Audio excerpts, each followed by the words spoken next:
तो आज की हमारी चर्चा एक बहुत ही दिलचस्प और ऐतिहासिक मुलाकात पर है। तारीख थी 5 अगस्त 1882। हाँ।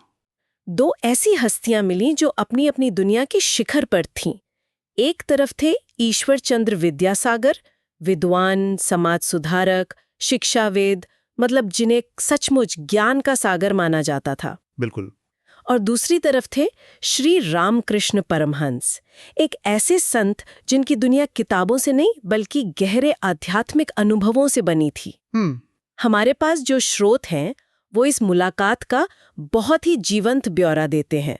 मतलब ऐसा लगता है मानो हम उसी कमरे में मौजूद हैं। आज हमारी कोशिश रहेगी कि इस संवाद की गहराइयों में उतरें और उन व्यावहारिक शिक्षाओं को निकालें जो 1882 में जितनी जरूरी थी शायद आज उससे भी ज्यादा है। सही बात है। तो चलिए इस संवाद की परतों को खोलते हैं और देखते हैं कि जब तर्क और पांडित्य का सागर अनुभव और भक्ति के महासागर से मिला तो कैसी लहरें उठी। इस बातचीत को समझने के लिए मुझे लगता है पहले उस सीन को दिमाग में लाना जरूरी है। श्री रामकृष्ण एक बहुत ही साधारण से सूती कुर्ते और धोती में विद्यासागर के घर पहुंचते हैं। और विद्यासागर का घर वो पश्चिमी ढंग से सजा है, हर तरफ किताबें ही किताबें। बिल्कुल। और रामकृष्ण एक बच्चे की तरह इस बात को लेकर परेशान है कि उनके कुर्ते का बटन खुला है। हाँ। दूसरी तरफ विद्यासागर है, एक स्थापित सम्मानित व्यक्ति जिनकी मेज पर मदद मांगने वालों की चिट्ठियों का ढेर लगा है। मतलब दो बिल्कुल अलग दुनियाएं। और यहीं पर जो बात सबसे ज्यादा ध्यान खींचती है वो है इन दोनों का एक दूसरे के प्रति सम्मान, उनके इतने अलग होने के बावजूद। अच्छा। विद्यासागर जो उस समय के सबसे बड़े बुद्धिजीवियों में से एक थे, रामकृष्ण के आते ही खड़े होकर उनका स्वागत करते हैं। और रामकृष्ण विद्यासागर को देखते ही इतने प्रभावित होते हैं कि कहते हैं, आज सागर से आ मिला। इतने दिन खाई सोता और नदी देखी, पर अब सागर देख रहा हूं। और विद्यासागर का जवाब भी उतना ही हाजिर जवाबी था। तो थोड़ा खारा पानी लेते जाइए। बिल्कुल। यहाँ आपको दोनों के व्यक्तित्व की झलक मिलती है। विद्यासागर जो तर्क के धनी हैं, हाँ। वो इस रूपक को यूं ही जाने नहीं दे सकते, लेकिन रामकृष्ण बड़ी सहजता से इसे सोख लेते हैं और बातचीत को एक गहरे स्तर पर ले जाते हैं।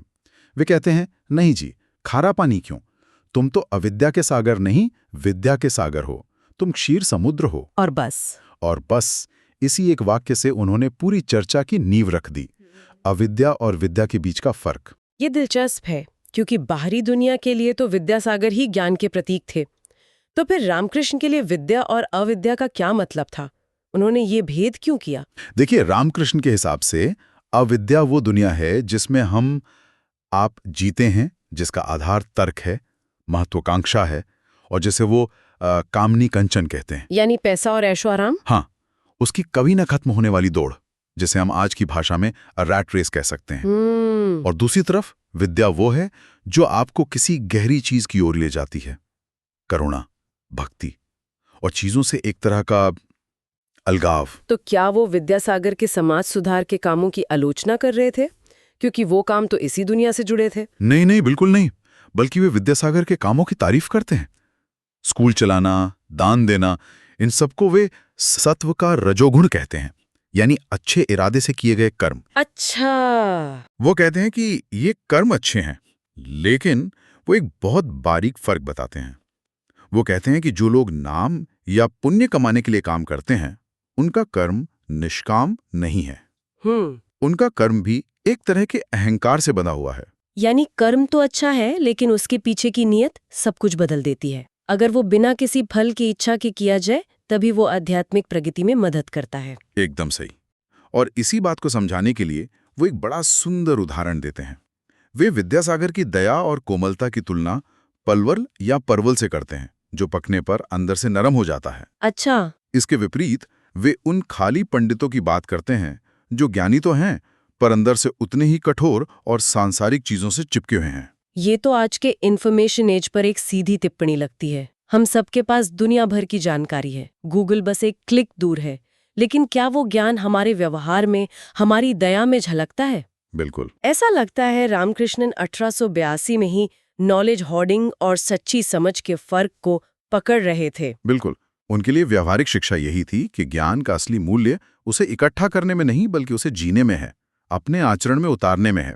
आपका ज्ञान आपको नरम बना रहा है या और ज्यादा कठोर और अभिमानी, यही असली परीक्षा है। इसी ज्ञान की चर्चा आगे बढ़ती है और ब्रह्म के विषय पर पहुंचती है, यानी परम सत्य।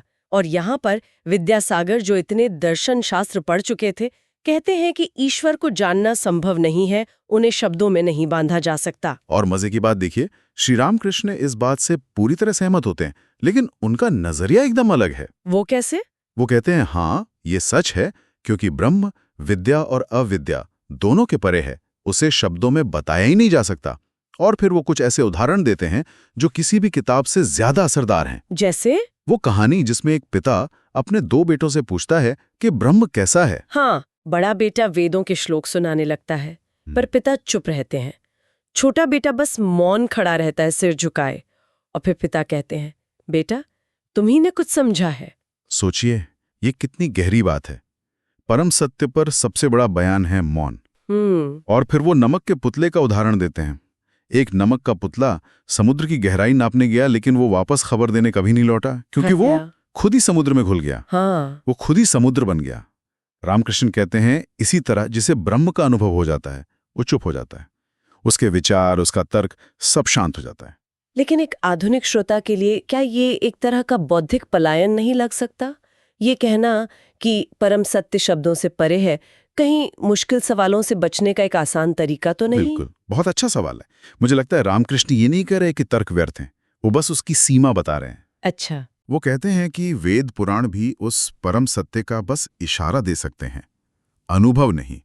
उनकी तुलना उस व्यक्ति से है जो समुद्र देखकर लौटा हो और बस कह पाए, अरे क्या देखा, क्या लहरें थी, क्या आवाज थी। मतलब वो आपको अनुभव का स्वाद दे सकता है, पूरा भोजन नहीं करा सकता। बिल्कुल। इसका व्यवहारिक पक्ष है विनम्रता, ये स्वीकार करना कि जीवन के सबसे गहरे अनुभव और सत्य हमारी बुद्धि और भाषा की पकड़ से बाहर हैं। ये हमें हर चीज को एनालाइज करने की हमारी आदत से एक कदम पीछे हटने को कहता है। और ये हमें अहंकार के मुद्दे पर लाता है ना? हाँ, बिल्कुल। अगर हमारा सारा ज्ञान और तर्क हमें उस परम सत्य तक नहीं ले जा सकता, तो फिर इस मैं का क्या करें जो हमेशा सब कुछ जानने और करने का दावा करता है? मुझे याद है स्रोत में इसके लिए एक बहुत ही शक्तिशाली बल्कि चौंकाने वाला रूपक था। हाँ, बैल का उदाहरण। ये थोड़ा कठोर है पर बहुत असरदार है। रामकृष्ण कहते हैं कि बैल हम यानी मैं करता है। इसीलिए उसे हल में जोता जाता है, वो धूप बारिश सहता है और अंत में कसाई उसे काट देता है। उसकी खाल से जूते बनते हैं, ढोल बनता है जिसे लोग पीटते हैं, लेकिन अंत में हाँ, जब उसकी आंतों से धुनकी की तात बनती है जिससे रुई धुनते हैं, तब वो मैं नहीं बल्कि तू हूं की ध्वनि निकालती है। और तब रामकृष्ण कहते हैं उसका निस्तार होता है। ये तो बहुत ही गहरा प्रतीक है, लगभग क्रूर।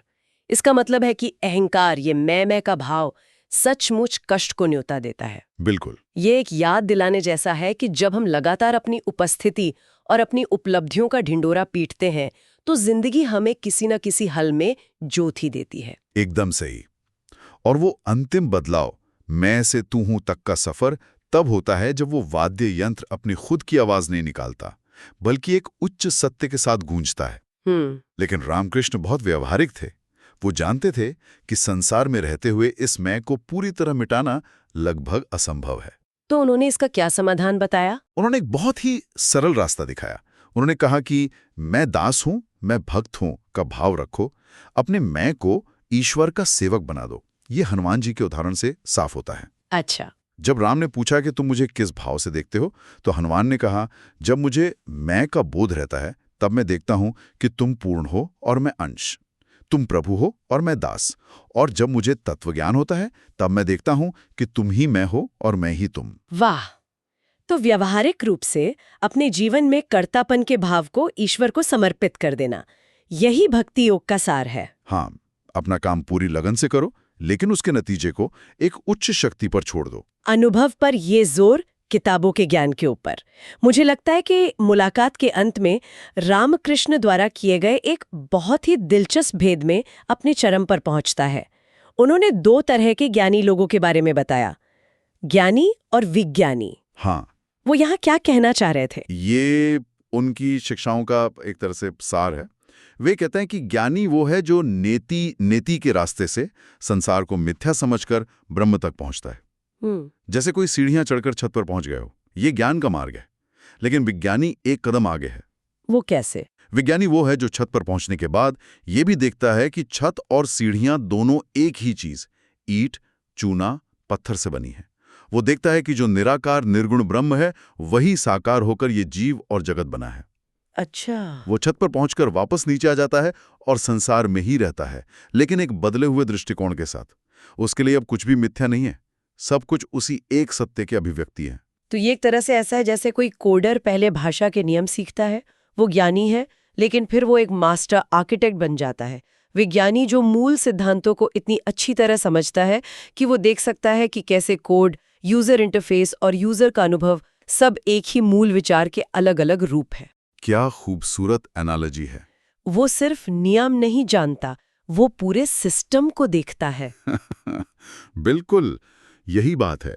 और इसीलिए विज्ञानी के लिए भक्ति सबसे सहज हो जाती है, क्योंकि अब वो ईश्वर को कहीं दूर सातवें आसमान पर नहीं खोजता, वो उसे हर चीज में देखता है। और इसी बात पर जोर देने के लिए रामकृष्ण कुछ और उदाहरण देते हैं, जैसे एक साधु की पोथी जिसके हर पन्ने पर सिर्फ ओम राम लिखा था। और गीता का सार? हाँ, कि 10 बार गीता गीता कहने से त्यागी त्यागी की ध्वनि आती है, जिसका मतलब है, हे जीव, सब कुछ त्याग कर ईश्वर की भक्ति कर। यहाँ त्याग का मतलब घर बार छोड़ना नहीं, बल्कि आसक्ति का त्याग है, कर्तापन के भाव का त्याग है। और वो चैतन्य देव वाला उदाहरण तो सबसे मार्मिक है। हाँ, कि चैतन्य महाप्रभु ने एक व्यक्ति को गीता सुनकर रोते देखा। जब पूछा गया तो उस व्यक्ति ने कहा कि उसे श्लोकों का अर्थ तो नहीं पता, पर जब वो सुनता है तो उसे अर्जुन के रथ पर बैठे भगवान कृष्ण और अर्जुन साफ साफ दिखाई देते हैं। वाह! वो उस दृश्य को, उस भाव को देख रहा था और इसी अनुभव से रो रहा था। यहाँ संदेश एकदम साफ है, पांडित्य सार नहीं है, भक्ति ही सार है। कभी कभी ज्ञान का बोझ हमें अनुभव की सादगी से बहुत दूर ले जाता है। बिल्कुल, उस व्यक्ति का अनुभव बौद्धिक नहीं था, बल्कि सीधे दिल से था, और रामकृष्ण के अनुसार हृदय का मार्ग ही सबसे सीधा और सरल मार्ग है। तो इस असाधारण मुलाकात से हमने देखा कि सच्चा ज्ञान केवल पांडित्य में नहीं, बल्कि विनम्रता, निष्काम कर्म और अहंकार के समर्पण में है। श्री रामकृष्ण ने विद्यासागर की ज्ञान और उनके कर्म का पूरा सम्मान किया, लेकिन बहुत प्यार से, बहुत धीरे से उन्हें उस ज्ञान की सीमाओं से परे देखने की प्रेरणा दी। उन्होंने दिखाया कि ज्ञान, कर्म और भक्ति के रास्ते अलग अलग नहीं हैं, बल्कि एक ही मंजिल तक पहुंचने के अलग अलग मार्ग हैं। और एक विज्ञानी इन सभी को एक ही परम सत्य की अभिव्यक्ति के रूप में देखता है। ये टकराव का नहीं, बल्कि एकीकरण का संदेश है। हाँ, और आज के दौर के लिए ये बहुत जरूरी है, जहां हम अक्सर अलग अलग विचारधाराओं को एक दूसरे का दुश्मन मान बैठते हैं। बिल्कुल। आज की इस चर्चा के बाद एक विचार सोचने के लिए छोड़ जाते हैं। हम एक ऐसी दुनिया में रहते हैं जहां डेटा और जानकारी को सर्वोच्च माना जाता है। हर चीज को समझने, मापने और विश्लेषण करने पर जोर है। ऐसे में उस अनपढ़ व्यक्ति की तरह जो गीता का अर्थ समझे बिना केवल भाव से रो रहा था, क्या हमारे जीवन में शुद्ध, तर्कहीन अनुभव या गहरी भावना के लिए कोई जगह बची है? क्या परम सत्य को जानने के लिए कभी-कभी जानने की कोशिश को ही छोड़ देना पड़ता है?